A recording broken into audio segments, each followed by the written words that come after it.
The chairman of the House Foreign Affairs Committee, McCaul, has publicly asserted that from several different sources it is now clear that Egypt warned Israel in advance that something big was about to happen in Gaza, and that warning was ignored by Israel.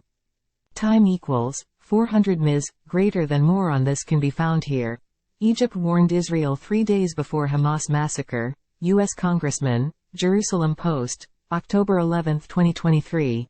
U.S. House Foreign Affairs Committee Chair McCaul told reporters on Wednesday that Egypt had warned Israel 3 days before Hamas's assault on southern Israel that an event like this could happen. According to U.S. media, there seems to have been a failure of intelligence. "We're not quite sure how we missed it. We're not quite sure how Israel missed it," said McCaul after a classified briefing about the war. "We know that Egypt had warned the Israelis 3 days prior that an event like this could happen.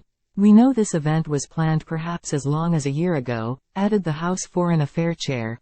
The Prime Minister's office has denied the reports, calling them absolutely false, and stressing that no message in advance has arrived from Egypt and the Prime Minister has neither spoken, nor met, with the head of Egyptian intelligence since the formation of the government, neither directly nor indirectly. It is entirely possible that such a warning never made it to the Prime Minister. Once the current war against Hamas is over, the government should investigate how high that warning did manage to go, and why it did not proceed all the way up the chain of command in time.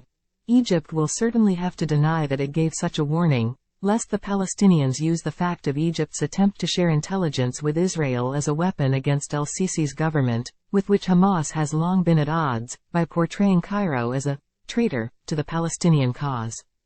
But McCaul knows there are too many different sources for this story about an Egyptian warning for it not to be true.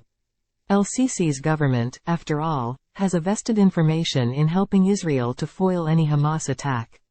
Hamas is the local, Gazan branch of the Muslim Brotherhood, and the Muslim Brotherhood is the sworn enemy of the el-Sisi regime, which came to power after toppling, in a coup, the former president and MB stalwart, Mohamed Morsi in 2013.